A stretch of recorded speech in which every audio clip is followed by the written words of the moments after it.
Si vous avez cliqué sur cette vidéo, c'est que vous êtes en train de construire une marque, mais qu'actuellement personne ne vous écoute, ou que personne ne vous voit. Je vous rassure, vous vous trouvez au bon endroit. Dans cette vidéo, je vais vous partager 5 étapes qui vont vous permettre de créer une marque impossible à copier. En travaillant sur Internet, vous n'avez pas pu passer à côté du fait que tout le monde copie tout le monde.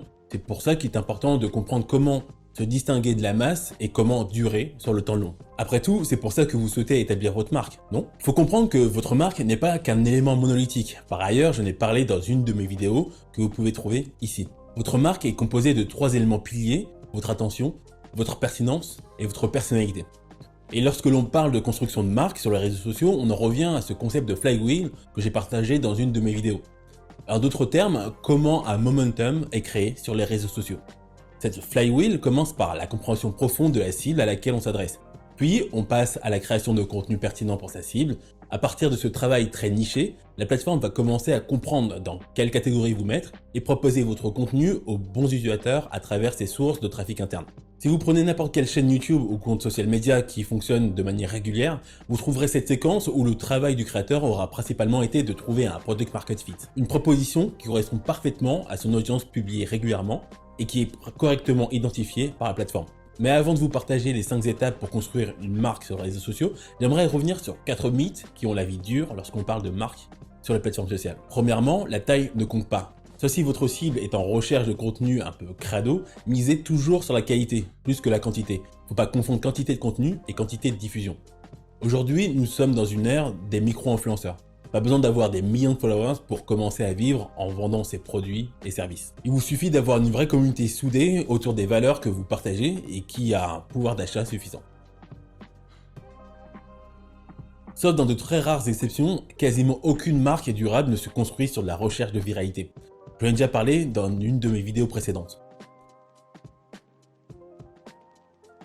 Votre marque n'est pas qu'un élément de communication, elle comprend toute votre histoire. Vous n'êtes pas à la merci des algorithmes. Comme je dis souvent dans mes vidéos, si vous ne recherchez pas la viralité, vous n'avez pas à jouer le jeu des cool kids aux millions de likes et de vues. On s'est tous un peu construit une image du succès sur les plateformes sociales en se servant des plus grosses audiences comme d'un maître étalon. En réalité, vous n'avez pas besoin d'avoir une grosse audience pour vous positionner comme figure d'autorité, ça dépend au final que de 2 facteurs clés. Qui vous souhaitez atteindre et ce pourquoi est-ce que vous souhaitez être reconnu. Votre mission, si vous l'acceptez, est donc de créer du contenu qui est aligné avec ces 2 facteurs pour indiquer à votre plateforme de prédilection quel type de contenu vous proposez et à qui il s'adresse. Dans cette vidéo, c'est en utilisant cet angle que nous allons aborder le sujet du branding sur les réseaux sociaux. Sans plus attendre, voici le menu de la vidéo. N'hésitez pas à vous rendre aux parties qui vous intéressent le plus. Si ce type de vidéo vous intéresse, n'oubliez pas de la liker et de vous abonner à la chaîne pour plus de contenu. On va commencer la vidéo par une phrase que vous pourrez mettre en fond d'écran. Votre authenticité est votre plus grand avantage. Sur Internet, nous volons tous des modes de vie et nous nous approprions volontiers des contenus. Mais il y a une chose qui est impossible de voler, c'est la personnalité du créateur. C'est encore un exemple qui souligne qu'une marque n'est pas juste une charte graphique et des formats de contenu. Votre marque est l'agrégat de votre histoire personnelle, de vos expériences, qui fait que vous êtes une entité singulière. C'est aujourd'hui la manière la plus simple de vous permettre d'émerger au sein d'un paysage médiatique de plus en plus saturé. Pour rendre les choses un peu plus concrètes, laissez-moi vous partager l'exemple d'un de mes clients. Ce client avait un déficit de notoriété et d'autorité dans son domaine. Un domaine très tech où la communication se fait principalement à travers des fiches techniques. Au début, sa communication était très corpo pour ne pas froisser la communication monolithique de l'entreprise. Je peux vous dire que les résultats n'étaient pas du tout au rendez-vous. Dès que l'on a commencé à travailler son audience cible et ce pourquoi il voulait être reconnu, on a inséré ses passions et expériences terrain. Et là, boum! Son audience s'est affinée et une communauté a commencé à se créer autour de lui pour son entreprise. Aujourd'hui, il reçoit plusieurs leads par semaine à travers Twitter et LinkedIn. Adopter un discours large vous noie dans le bruit ambiant des personnes qui font exactement la même chose que vous. Publier du contenu random va perdre l'algorithme et votre portée va s'effondrer car vous ne serez plus catégorisé. Donc, petit rappel, lorsque vous choisissez une niche, n'oubliez pas que vous ne devez pas choisir une niche, vous devez en réalité trouver une micro-niche singulière que vous pouvez connaître par cœur et que vous pouvez servir au mieux. Lorsque l'on pense audience et communauté, on pense souvent à gourou. Et c'est pas faux. La plupart des leaders médiatisés possèdent malgré eux cette aura de cool kid. Même s'il ne s'agit pas de leur positionnement, il y aura toujours une partie de leur audience qui les portera au nu. On peut prendre le cas de Oussama Hamar, qui n'a pas de compte TikTok, mais qui est certainement l'une des figures de l'écosystème startup français qui possède le plus d'aura sur la plateforme. Et c'est là que la plupart de nous faisons fausse route. Nous n'avons pas besoin d'être médiatisés outre mesure pour être une figure d'autorité dans le domaine. La création de contenu n'est pas là pour nous mettre, nous ou notre expertise en avant, mais pour accompagner nos clients dans leur parcours entrepreneurial. Et en tant qu'entreprise, votre seul rôle est d'apporter de la valeur et de régler des problèmes. Mais pour comprendre comment aider son audience, il faut déjà définir son audience idéale à travers les valeurs qui comptent pour elle. Voici quelques questions auxquelles répondre afin de vous permettre de mieux identifier votre audience et de créer du contenu pertinent face à ses besoins. Quel type de marque, d'entreprise et d'influenceur votre audience idéale suit-elle? Quelles sont les valeurs auxquelles votre audience est opposée? Quelles sont les valeurs que votre audience défend?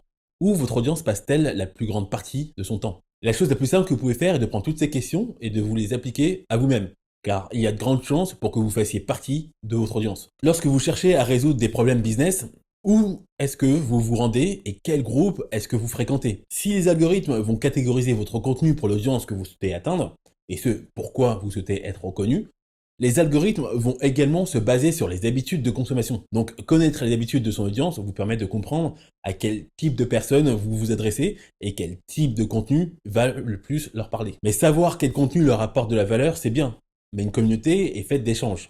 Donc n'oubliez pas d'engager la conversation afin d'apporter de la valeur, non plus à travers votre contenu, mais en discutant avec votre communauté là où elle se trouve réellement. Ça veut dire en commentaire de vos publications, mais également en répondant aux questions sur celles de vos concurrents et de vos pairs. Une communauté est basée sur la confiance. Elle se construit à la fois par de l'apport de valeur professionnelle, mais également en montrant qu'il y a un humain derrière l'écran. Si ce type de vidéo vous intéresse, n'oubliez pas de la liker et de vous abonner à la chaîne pour plus de contenu. Ma plateforme principale a été LinkedIn pendant 3 ans, car il s'agit d'une plateforme référence pour les clients à qui je vends mes services de freelance. Le souci, c'est qu'elle ne m'apporte de clients que lorsque j'y ai une activité. J'ai décidé, cette année donc, de changer de plateforme, car j'ai besoin d'une plateforme de diffusion de contenu plus efficace sur le long terme. YouTube apporte un trafic evergreen, tant que son contenu l'est. Il s'agit d'une vraie plateforme de distribution, non pas basée sur la temporalité, mais sur la pertinence d'un sujet, et ça, c'est beau. Il y a des vidéos sur cette chaîne qui ont commencé à trouver leur public 6 à 8 mois après leur publication et continuent de m'apporter des vues et des abonnés. Lorsque vous décidez de vous établir sur une plateforme de référence, vous devez vous appuyer sur vos forces. Si vous n'êtes pas fan de vidéos, YouTube n'est certainement pas fait pour vous. En revanche, si vous aimez créer des contenus écrits qui sont dans les habitudes de consommation de votre cible, alors foncez sur LinkedIn ou Twitter. Le principe d'authenticité s'applique également ici. Si vous faites de la vidéo juste parce que vous avez lu que c'était le format le plus héroïque pour votre domaine d'activité, vous avez de grandes chances d'échouer sur ce format car il ne collera pas à votre personnalité. Choisir une plateforme principale signifie que vous allez mettre au moins 90% de votre énergie sur cette plateforme en y créant du contenu spécifique qui vous permettra par la suite de vous diversifier plus facilement. Par exemple, en créant massivement des contenus écrits sur LinkedIn, vous pourrez les redécouper en tweets. Si vous faites de la vidéo longue sur YouTube, vous pourrez recréer des clips d'1 minute à partager sur Instagram, TikTok ou même LinkedIn. Prenez le temps d'observer l'audience des marques que vous appréciez le plus. Est-ce que vous arrivez à la définir à travers ses valeurs et ses problématiques? C'est un très bon exercice que je vous invite à faire si vous n'arrivez pas à définir votre propre audience. Toutes les bonnes communications de marque prennent en compte cet aspect. Vous devez être parfaitement au clair concernant les personnes à qui vous vous adressez pour leur permettre d'accéder à vos produits. Sans ça, vous allez vous trouver dans la situation où votre contenu va toujours viser large, ce qui ne va pas aider l'algorithme à travailler pour vous, car l'audience qui s'engage sur votre contenu ne sera pas identifiée. Si on se met dans la position de l'annonceur, c'est toujours plus difficile d'investir sur un compte dont l'audience n'est pas claire. Pour savoir si vous avez véritablement identifié votre audience, vous devez pouvoir remplir la phrase « Vous avez besoin de travailler avec moi car je parle de ça et que j'ai une audience composée de ce type de personnes ». Plus vous arriverez à combler cette phrase à trous de manière spécifique, et plus votre audience sera définie, ce qui permettra aux algorithmes, tout comme aux annonceurs, d'investir sur votre contenu. Vous avez déjà certainement entendu la phrase « Parler à tout le monde, ça ne parle à personne ». Ici, on est en plein dedans. Avant de rentrer dans le cœur de cette section, revenons sur les 3 types de contenus piliers à décider dans votre planning éditorial. Le contenu evergreen qui correspond à un contenu indémodable, un peu comme les basiques de votre enseigne de vêtements préférée. Tout le monde en a besoin, c'est généralement ce qu'il y a de plus efficace. Il permet à votre audience actuelle et à votre audience nouvelle de trouver de la valeur dans le contenu que vous partagez. C'est un contenu parfait pour une croissance sur le long terme. Le contenu viral est le saint graal de la plupart des créateurs de contenu, car il s'agit d'un raccourci vers une surexposition de son contenu dont les résultats sont généralement un pic d'abonnés et ou de ventes.